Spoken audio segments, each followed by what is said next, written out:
दोस्तों नमस्कार, मैं हूं केदारनाथ मिश्रा और आप देख रहे हैं एग्जाम का अंकस चैनल। कैसे हैं आप लोग? ठीक-ठाक है ना? दोस्तों एचईओ यानी हेल्थ एजुकेशन अफसर स्वास्थ्य शिक्षा अधिकारी परीक्षा की एक नई वीडियो के साथ मैं उपस्थित हूं। दोस्तों चलिए साइकोलॉजी यानी मनोविज्ञान से संबंधित कुछ महत्वपूर्ण प्रश्नों को देख लेते हैं।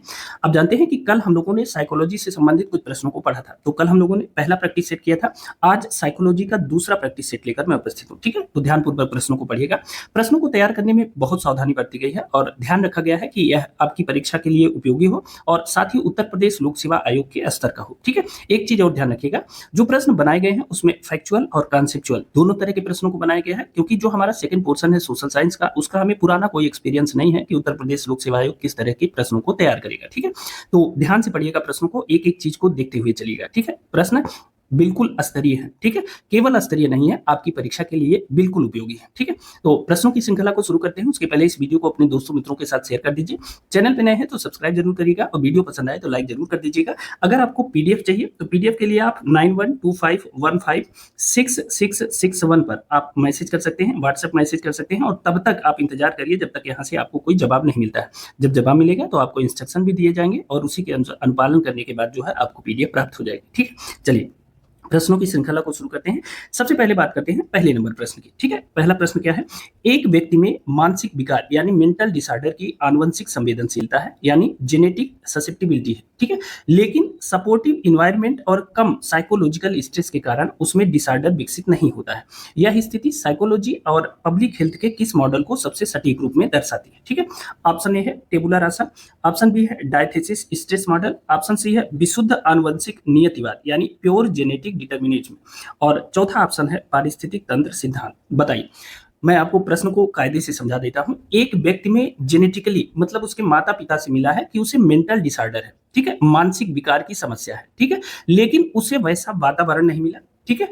और न तो उतना साइकोलॉजिकल स्ट्रेस मिला जिसके कारण उसका जो मेंटल डिसऑर्डर है वह उभर पाए। समस्या है उसके शरीर में लेकिन वह फलक पे नहीं आ पाया, वह उभर नहीं पाया। ठीक है? और यह जो स्थिति है यह साइकोलॉजी और पब्लिक हेल्थ के किस मॉडल को सबसे सटीक रूप में दर्शाती है, आपको यह बताना है। आपके सामने चार ऑप्शन है। एक है टेबुलर रासा, ऑप्शन बी है diathesis stress model, option C है विशुद्ध आनुवंशिक नियतिवाद और ऑप्शन डी है पारिस्थितिक तंत्र सिद्धांत। बताइए कौन सा आंसर सही होगा? एक चीज ध्यान रखेंगे, आप लोग जैसे ही प्रश्न देखिए आंसर अपने मन में आप सोच लिया करिए। ठीक है? हो सके तो कमेंट बॉक्स में कमेंट कर दिया करिए, क्योंकि सबसे बड़ा जो मूल्यांकन होता है वह स्व मूल्यांकन का होता है और आप प्रश्नों के माध्यम से अपना स्व मूल्यांकन कर सकते हैं। ठीक है? बताइए इसका सही आंसर क्या होगा? तो देखिए हमने आपको पढ़ाया था, इसका सही आंसर है option B diathesis stress model. ठीक है? डायथेसिस स्ट्रेस मॉडल क्या कहता है? डायथेसिस स्ट्रेस मॉडल कहता है कि किसी भी व्यक्ति में बीमारी का जीन मौजूद हो सकता है। ठीक है? बीमारी का जीन, हमने इसको बहुत डिटेल से आपको पढ़ाया था। किसी भी व्यक्ति में बीमारी का जो जीन है, जो आनुवंशिक बीमारियां हैं, बीमारी का जीन उपस्थित हो सकता है। ठीक है? उपस्थित हो सकता है। ठीक है? किसी भी व्यक्ति में बीमारी का जीन उपस्थित हो सकता है, लेकिन यह जीन एक्टिव कब होगा? यह जीन एक्टिव कब होगा? जब उसे वैसी परिस्थितियां मिलेंगी, जब उसे वैसी परिस्थितियां मिलेंगी तब यह जीन एक्टिव होगा। नहीं तो भले ही उसे माता पिता से आनुवंशिक बीमारी का कोई जीन मिला है, वह तब तक एक्टिव नहीं होगा जब तक वैसी परिस्थितियां नहीं मिलेंगी, या आप कह सकते हैं जब तक वैसा इन्वायरमेंट नहीं मिलेगा। इन्वायरमेंट नहीं मिलेगा। दरअसल ये जो क्वेश्चन है ना, वह आपका जेनेटिक्स, हेरिडिटी एंड इन्वायरमेंट जो टॉपिक हम लोगों ने पढ़ा था साइकोलॉजी में, उससे रिलेटेड है। ठीक है? तो किसी भी व्यक्ति में माता पिता से बीमारी का जीन मिला है, लेकिन वह जीन तब तक एक्टिव नहीं होगा जब तक वैसा इन्वायरमेंट नहीं मिलेगा, वैसी परिस्थितियां नहीं मिलेंगी। और ये कहता है डायथेसिस स्ट्रेस मॉडल। इसके बारे में हमने बहुत डिटेल से आपको पढ़ाया है।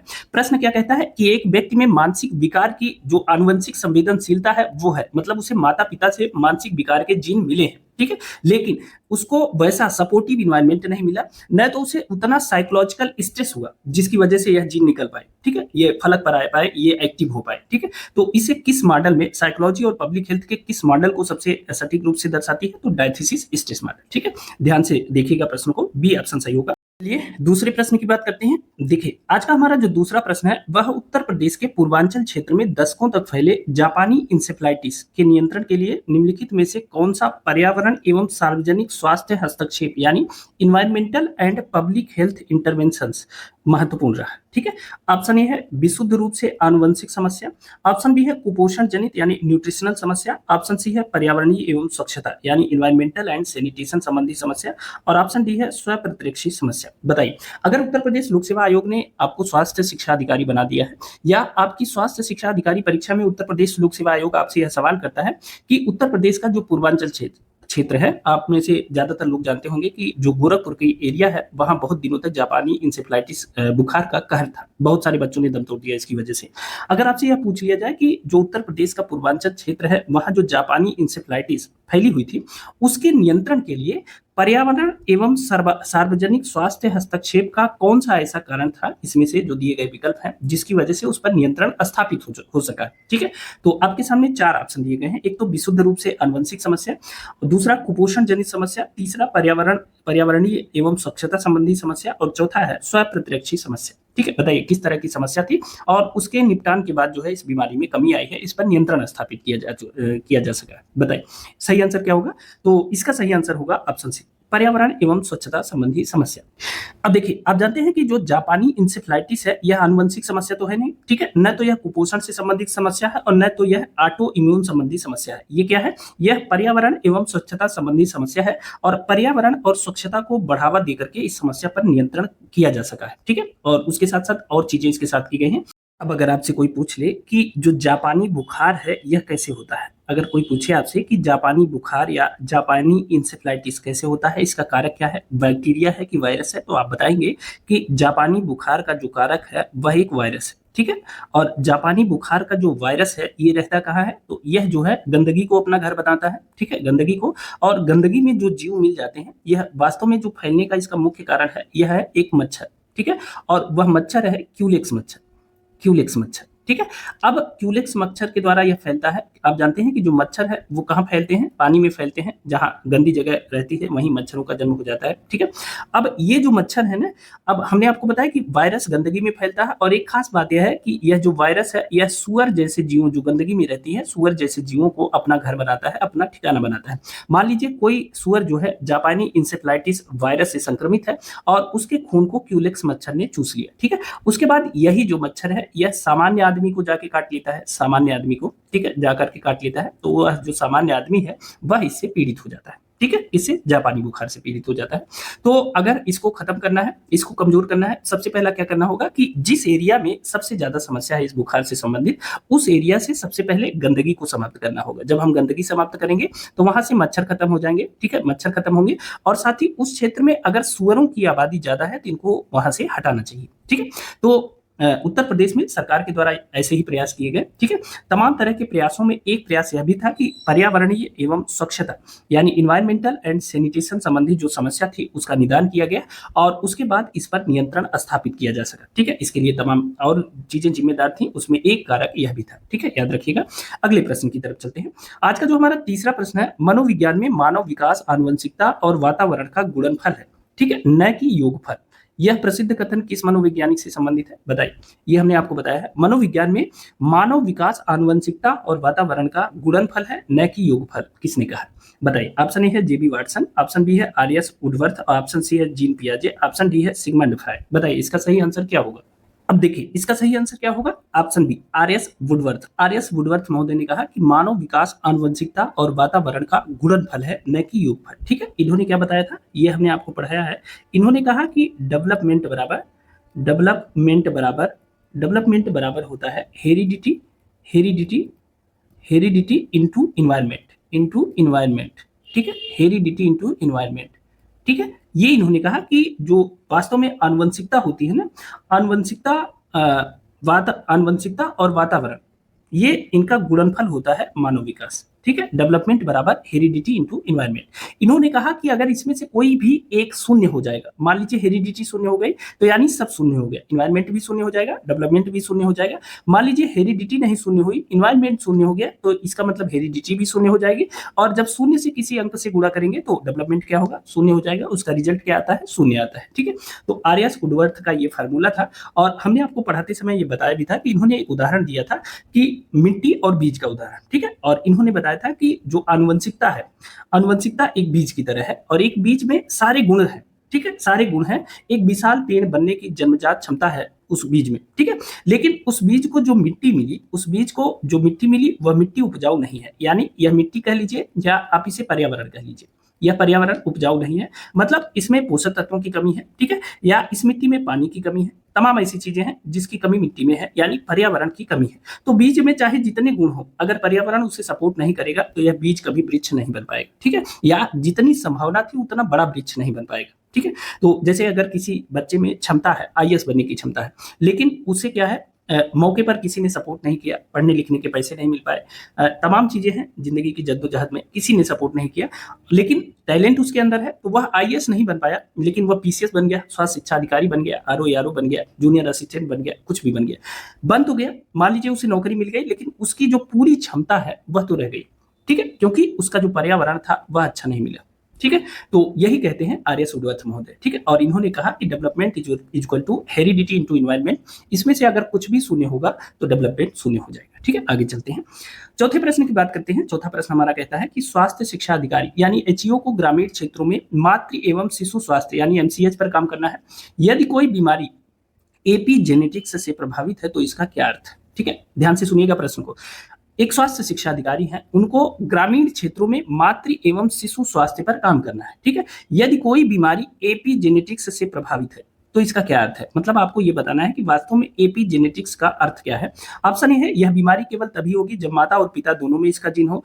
ऑप्शन बी है बच्चे का वातावरण और माँ का पोषण बच्चे के जीन्स के काम करने के तरीके यानी अभिव्यक्ति को बदल सकता है। ऑप्शन सी है यह बीमारी एक पीढ़ी को छोड़कर अगली पीढ़ी यानी grandparents to grandchildren में प्रकट होती है।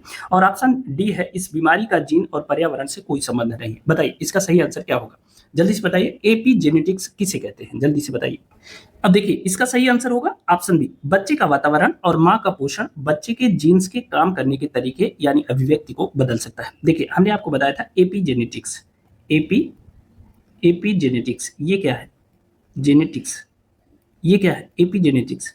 दरअसल यह जीव विज्ञान की एक ऐसी शाखा है जो बताती है कि हमारा वातावरण हमारे जीन्स के काम करने के तरीके को कैसे बदल सकता है। आप यहाँ लिख सकते हैं एपीजेनेटिक्स जीव विज्ञान की, मैं लिख देता हूं तो यह आपको हमेशा के लिए याद आ जाएगा, ठीक है। जीव विज्ञान की एक ऐसी शाखा है, जीव विज्ञान की एक ऐसी शाखा है, एपीजेनेटिक्स जीव विज्ञान की एक ऐसी शाखा है जो बताती है, जो बताती है कि हमारा वातावरण, जो बताती है कि हमारा वातावरण, ठीक है, हमारा वातावरण, हमारा इन्वायरमेंट, ठीक है, हमारा वातावरण हमारे जीन्स के काम करने के तरीके, हमारे जीन्स, जीन्स ऐसे न लिखे, हमारे जीन्स ऐसे लिख दीजिए, हमारे जीन्स के काम करने के तरीके, हमारे जीन्स के काम करने के तरीके को कैसे बदल सकता है, तरीके को कैसे बदल सकता है, कैसे बदल सकता है, उसे कहते हैं कैसे बदल सकता है। मतलब जीन्स मतलब वातावरण का जीन्स पे प्रभाव आप कर सकते हैं, कैसे बदल सकता है, ठीक है, इसे कहते हैं एपीजेनेटिक्स, ठीक है। एक उदाहरण आपको दे देते हैं। मान लीजिए एक बच्चा जन्म से बहुत बुद्धिमान हो सकता है, लेकिन यदि उसे बचपन में गंभीर कुपोषण का शिकार होना पड़े, ठीक है, तो उसके मस्तिष्क का जो पूर्ण विकास है वह रुक जाएगा और उसकी जन्मजात बुद्धिमत्ता कभी उभर के सामने नहीं आ पाएगी, ठीक है। इसका मतलब क्या है कि जो इन्वायरमेंट था उसका जीन्स के काम करने के तरीके पर प्रभाव पड़ा, ठीक है।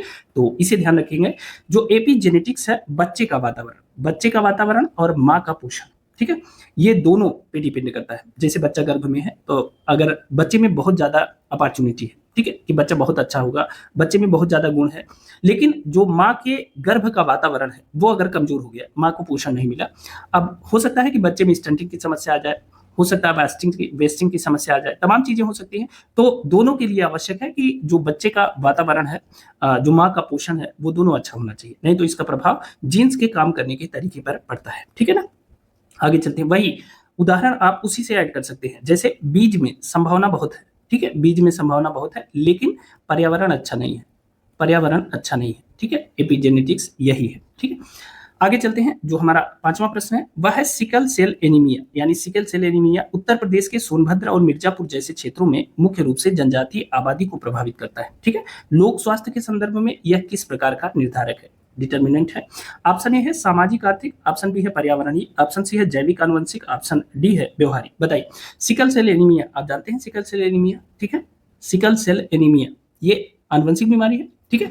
अब इस डाटा को देखिए, उत्तर प्रदेश के सोनभद्र और मिर्जापुर जैसे क्षेत्रों में जनजातियों में यह बहुत फैली है, ठीक है। एक चीज और बताओ, उत्तर प्रदेश में पाई जाने वाली जो थारू जनजाति है, थारू जनजाति जो तराई क्षेत्रों में ज्यादा रहती है, ये थारू जो जनजाति है इनमें ज्यादातर पाया गया है, इनमें ज्यादातर सिकल सेल एनीमिया की शिकायत पाई गई है, ठीक है, इस तथ्य को भी याद रखिएगा। अब देखिए, sickle cell anaemia Uttar Pradesh के सोनभद्र, मिर्जापुर जैसे क्षेत्रों में मुख्य रूप से जनजातीय आबादी को प्रभावित करता है। अगर हम बात करें पब्लिक हेल्थ के संदर्भ में यह किस प्रकार का निर्धारक है, तो सामाजिक, आर्थिक, पर्यावरणीय, जैविक आनुवंशिक या व्यवहारिक, बताइए। अब देखिए, इसका सही आंसर क्या होगा? ऑप्शन सी, जैविक आनुवंशिक। देखिए, सिकल सेल एनीमिया क्या होती है? सिकल सेल एनीमिया किस तरह का रोग है, बताइए। सिकल सेल एनीमिया किस तरह की बीमारी है, बताइए।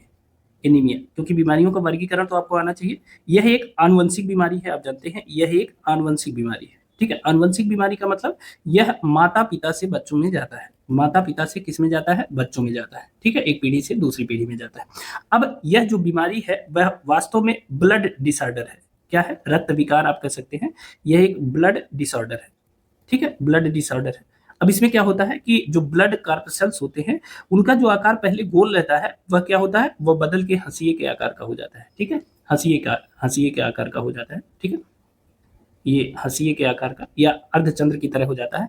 अब गोल था ब्लड कार्पसल, तो आराम से नसों में टहलता रहता था, लेकिन जब ऐसे और ये थोड़ा सा मुलायम होता था, ठीक है, लचीला होता था, लेकिन जब सिकल सेल जैसी स्थिति हो जाती है तो यह बहुत टाइट हो जाता है। ठीक है, और एक तो ये इस तरह का हो जाता है तो ये नसों में फ्लो नहीं हो पाता है, बह नहीं पाता है। ठीक है, तो इसके द्वारा शरीर में ऑक्सीजन की समस्या हो जाती है, तमाम तरह की स्थिति हो जाती है और गंभीरता की स्थिति में जो है जानलेवा हो सकती है। ठीक है, तो एक दोषपूर्ण जीन्स के नाते जो है माता पिता से बच्चों में यह बीमारी ट्रांसफर होती है। ठीक है, तो इस समय सरकार इसके लिए क्या प्रयास कर रही है? तो वर्तमान में क्या होता है कि विवाह से पहले कुंडली की तरह ब्लड टेस्ट किया जाता है, ब्लड मिला लिया जाता है, या जो नवजात शिशु होते हैं, नवजात शिशु, उसमें किसी में कोई ऐसी समस्या है, ठीक है, उसके पहले उनका भी टेस्ट किया जाता है। ठीक है, तो इस तरह से प्रयास किया जा रहा है कि इससे निपटा जा सके, और यह वास्तव में जैविक आनुवंशिक बीमारी है। ठीक है, सिकल सेल एनीमिया। ठीक है, याद रखेंगे। आगे चलते हैं।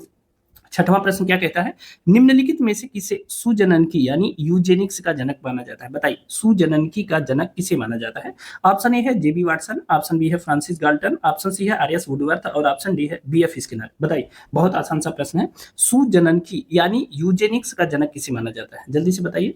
अब देखिए, इसका सही आंसर क्या होगा? Option B, Francis Galton. सुजननकी या यूजेनिक्स का जनक किसे माना जाता है? फ्रांसिस गाल्टन को। ठीक है, एक चीज ध्यान रखेंगे, ये चार्ल्स डार्विन के चचेरे भाई थे। चार्ल्स डार्विन के चचेरे भाई थे। चचेरे भाई फ्रांसिस गाल्टन थे। ठीक है ना? इनका मानना था कि आनुवंशिक नियमों के आधार पर मानव प्रजाति के नस्लीय और बौद्धिक गुणों में सुधार किया जा सकता है। ठीक है, मानव प्रजाति के नस्लीय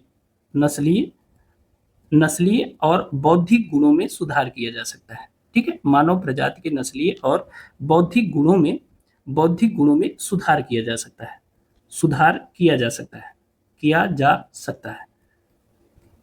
ठीक है, सुजननकी या यूजेनिक्स का मतलब क्या है कि आनुवंशिकी के माध्यम से, आनुवंशिक नियमों के आधार पर मानव प्रजाति के नस्लीय और बौद्धिक गुणों में सुधार किया जा सकता है। इसके बारे में हमने आपको डिटेल से पढ़ाया है, किस तरह से अमेरिका में एक शुक्राणु बैंक भी स्थापित किया गया था। पूरी कहानी हमने आपको बताई है।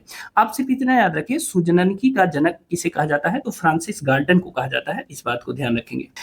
अब अपने इस सिद्धांत को लेकर के फ्रांसिस गाल्टन ने बहुत प्रतिष्ठित परिवारों का अध्ययन किया, बहुत विवादों में भी रहा इनका अध्ययन, और इन्होंने एक तर्क दिया कि जो बुद्धिमत्ता होती है, इन्होंने कहा जो इंटेलिजेंस या बुद्धिमत्ता होती है वो क्या होती है? वो वंशानुगत होती है, और इसी के लिए इन्होंने कई प्रतिष्ठित परिवारों का अध्ययन किया। बाद में बहुत विवाद हुआ इनके अध्ययन को लेकर के, आगे उस पर चर्चा करेंगे। ठीक है, सातवें प्रश्न को देख लेते हैं। देखिए, बी ऑप्शन सही होगा, फ्रांसिस गाल्टन। सातवां प्रश्न देख लेते हैं।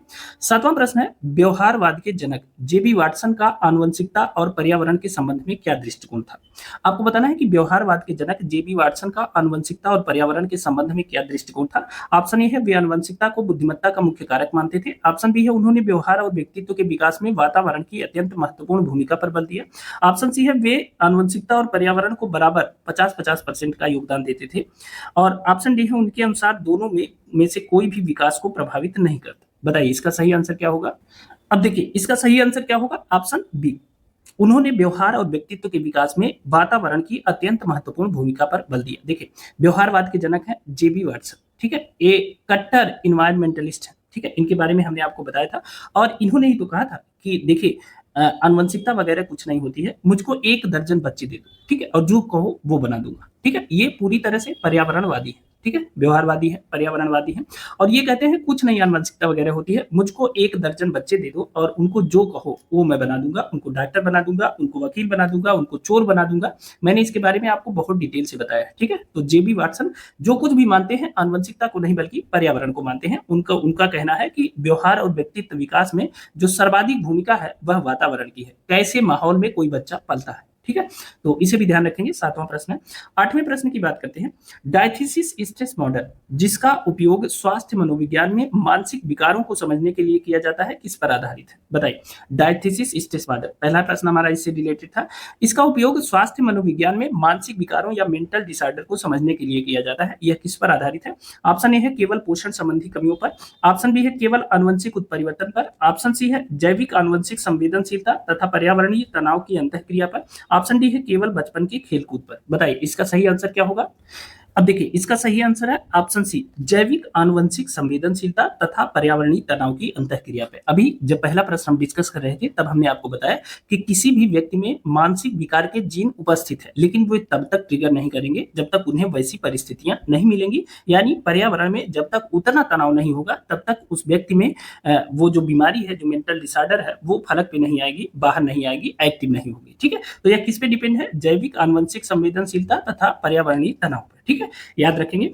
अगले प्रश्न को देख लेते हैं। हमारा 9वां प्रश्न है। जॉन लॉक द्वारा प्रस्तुत अवधारणा ताबुला रासा का अर्थ क्या है? बताइए। जॉन लॉक द्वारा प्रस्तुत जो अवधारणा है ताबुला रासा, इसका अर्थ क्या है? ऑप्शन ए है परिपक्व मस्तिष्क, ऑप्शन बी है कोरी स्लेट, ब्लैंक स्लेट कहते हैं, ऑप्शन सी है आनुवंशिक रूप से निर्धारित बुद्धि यानी जेनेटिकली डिटरमाइंड इंटेलिजेंस, और ऑप्शन डी है वंशानुगत अवसाद या हेरिडिटेरी डिप्रेशन। बताइए इसका सही आंसर क्या होगा?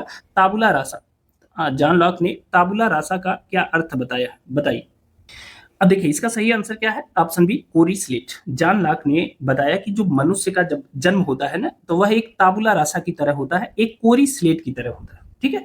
अब इस कोरी स्लेट पर लिखता कौन है? पहली बार लिखता कौन है? तो यह लिखता है पर्यावरण, ठीक है। और यही जो पर्यावरण इस कोरी स्लेट पे जो लिख देता है वही मनुष्य का व्यवहार होता है, ठीक है, वही मनुष्य का व्यवहार होता है, वही उसका विचार होता है, ठीक है। तो जॉन लॉक कहते हैं कि जब भी कोई बच्चा जन्म लेता है तो वह बिल्कुल ताबुला रासा की तरह होता है, कोरी स्लेट की तरह होता है, पर्यावरण के द्वारा उस कोरी स्लेट पर लिखा जाता है, ठीक है। उसके पर्यावरणीय जो अनुभव होते हैं, अब देखिए पर्यावरणीय अनुभव है, जो शिक्षा है, वही उस पर अपनी छाप छोड़ते हैं, ठीक है। तो बी ऑप्शन सही है, याद रखेंगे। बात करेंगे प्रश्न संख्या 10 की। देखिए 10वां प्रश्न है। स्वास्थ्य शिक्षा अधिकारी के संदर्भ में फेनिलकीटोन्यूरिया यानी पीकेयू बीमारी आनुवंशिकता और पर्यावरण के बीच संबंध का एक आदर्श उदाहरण क्यों है? आप एक स्वास्थ्य शिक्षा अधिकारी हैं, एक स्वास्थ्य शिक्षा अधिकारी के संदर्भ में फेनिलकीटोन्यूरिया बीमारी आनुवंशिकता और पर्यावरण के बीच संबंध का एक आदर्श उदाहरण क्यों है? ऑप्शन ए है क्योंकि यह केवल उच्च तनाव के कारण होती है, ऑप्शन बी है क्योंकि यह आनुवंशिक विकार है परंतु विशेष पर्यावरणीय आहार यानी डाइटरी ट्रीटमेंट के द्वारा इसके दुष्प्रभावों को काफी हद तक रोका जा सकता है, ऑप्शन सी है क्योंकि यह एक संक्रामक बीमारी है जो पर्यावरण से फैलती है, और ऑप्शन डी है क्योंकि इसका इलाज केवल सर्जरी से संभव है। बताइए फेनिलकीटोन्यूरिया बीमारी के संबंध में जो प्रश्न दिया गया है इसके बारे में बताइए, सही आंसर कौन सा होगा? अब देखिए इसका सही आंसर क्या होगा? ऑप्शन बी, फेनिलकीटोन्यूरिया क्या है? यह एक आनुवंशिक विकार है, ठीक है, आनुवंशिक विकार है परंतु विशेष पर्यावरणीय आहार यानी डाइटरी ट्रीटमेंट के द्वारा इसके दुष्प्रभावों को काफी हद तक रोका जा सकता है। अब जानते हैं कि जो फेनिलकीटोन्यूरिया है एक आनुवंशिक बीमारी है, ठीक है, इसमें शरीर एक अमीनो एसिड को पचा नहीं पाता है, ठीक है, लेकिन यदि जन्म के तुरंत बाद बच्चे के पर्यावरण यानी बच्चे का जो खान पान है उसमें बदलाव कर दिया जाए, जो अमीनो एसिड वह नहीं पचा पाता शरीर, उस अमीनो एसिड को हटा दिया जाए, ठीक है, यानी बच्चे के खान पान में बदलाव कर दिया जाए, तो बच्चा जो है वह बौद्धिक मंदता से बच जाता है, ठीक है, ये मानसिक मंदता या बौद्धिक मंदता से बच जाता है। और यही साबित करता है कि अगर विशेष पर्यावरणीय आहार के द्वारा इसे काफी हद तक कंट्रोल किया जा सकता है, ठीक है। तो इसे याद रखिएगा, इंपॉर्टेंट है। प्रश्न संख्या 11 देखते हैं। मानव की सामान्य दैहिक यानी सोमैटिक कोशिकाओं में आनुवंशिक सूचनाओं का वहन करने वाले गुणसूत्रों की कुल संख्या कितनी होती है? बताइए। ऑप्शन ए है 23, ऑप्शन बी है 46, ऑप्शन सी है 44, ऑप्शन डी है 48। बताइए मानव की सामान्य दैहिक कोशिकाओं में आनुवंशिक सूचनाओं यानी जेनेटिक इंफॉर्मेशन को ले जाने वाले, कैरी करने वाले गुणसूत्रों की कुल संख्या कितनी होती है? तो आप जानते हैं कि कुल संख्या होती है 46, ठीक है। कुल जोड़े कितने होते हैं? तो 23 जोड़े होते हैं, 23 जोड़े गुणसूत्र होते हैं। 23 जोड़े का मतलब 23 गुणे 2, बराबर 46 हो जाएगा। प्रश्न पूछा गया है, जोड़े नहीं पूछा गया है, कुल संख्या पूछी गई है, तो कुल संख्या का मतलब कुल 46 गुणसूत्र होते हैं जो मानव की सामान्य दैहिक कोशिकाओं में पाए जाते हैं, और वहां से आनुवंशिक सूचनाएं यानी जेनेटिक इंफॉर्मेशन को लेकर के यह एक पीढ़ी से दूसरी पीढ़ी तक जाते हैं। ठीक है, आगे चलते हैं। जो हमारा 12वां प्रश्न है वह कहता है कि जन स्वास्थ्य एवं मनोविज्ञान में एपीजेनेटिक्स किसका अध्ययन करता है? बताइए, जनस्वास्थ्य एवं मनोविज्ञान में एपीजेनेटिक्स किसका अध्ययन करता है?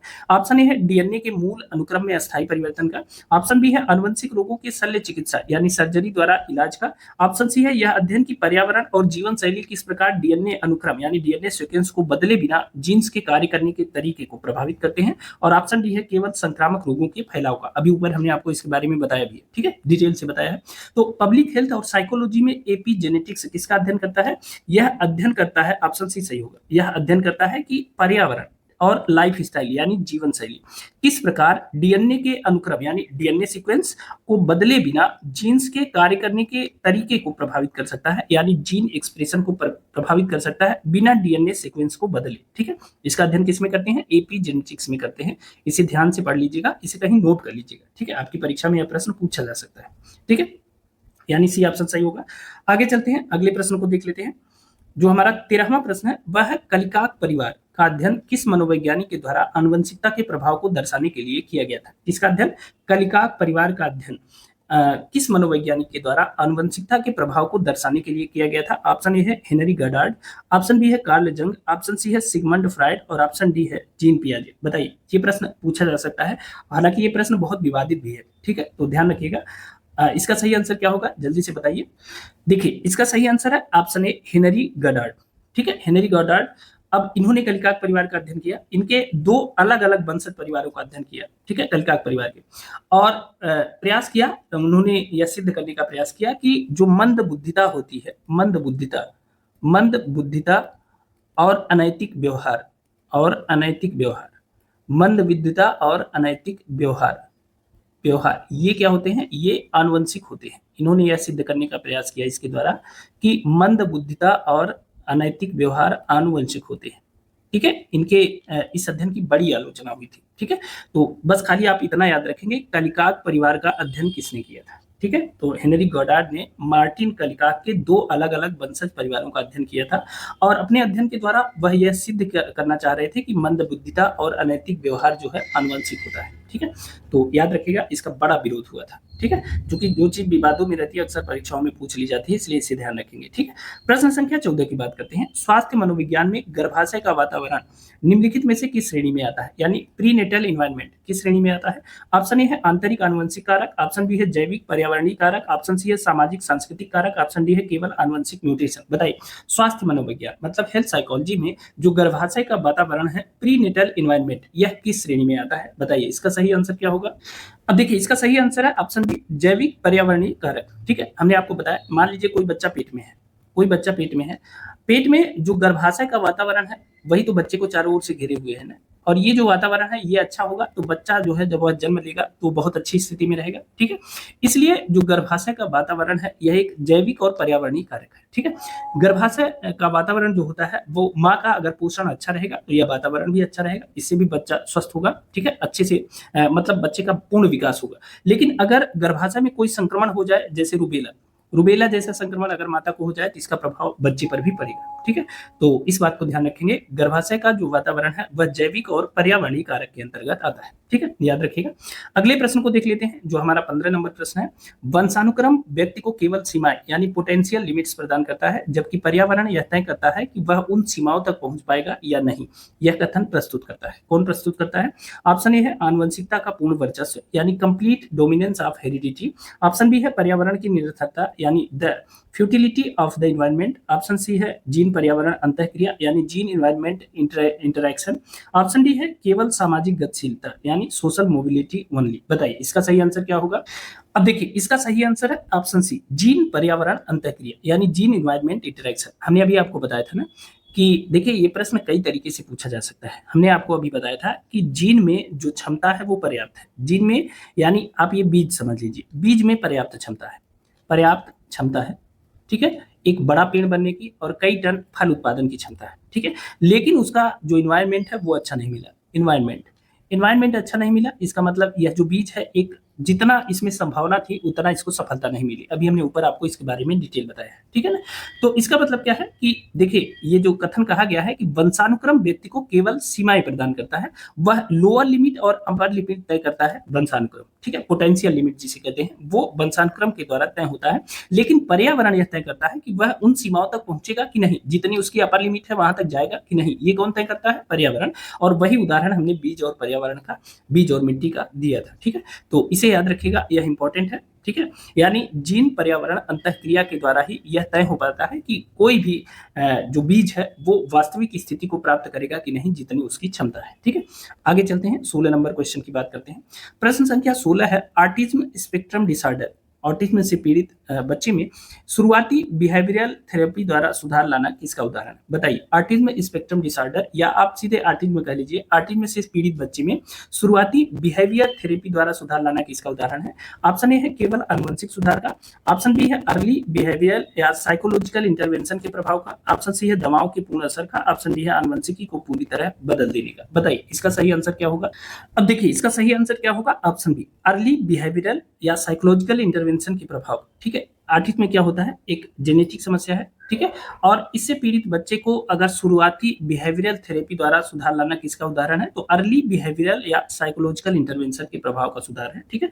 ऑटिज्म में जो लक्षण होते हैं वह जेनेटिक होते हैं, ठीक है, अनुवंशिक घटक होते हैं, लेकिन अगर शुरुआती उम्र में ही समृद्ध सामाजिक और व्यवहारगत पर्यावरण मिल जाए तो इससे बच्चे के न्यूरोलॉजिकल विकास में सुधार हो सकता है, ठीक है। तो बी ऑप्शन सही है, इसे याद रखेंगे। प्रश्न संख्या 17 की बात करेंगे। 17वां प्रश्न है, स्वस्थ शरीर में मानसिक स्वास्थ्य को बनाए रखने के लिए सार्वजनिक स्वास्थ्य नीतियां किस कारक पर सबसे अधिक ध्यान केंद्रित करती हैं, बताइए। स्वस्थ शरीर में, शरीर स्वस्थ है, स्वस्थ शरीर में स्वस्थ मस्तिष्क का निर्माण होता है, ठीक है, आप जानते ही हैं।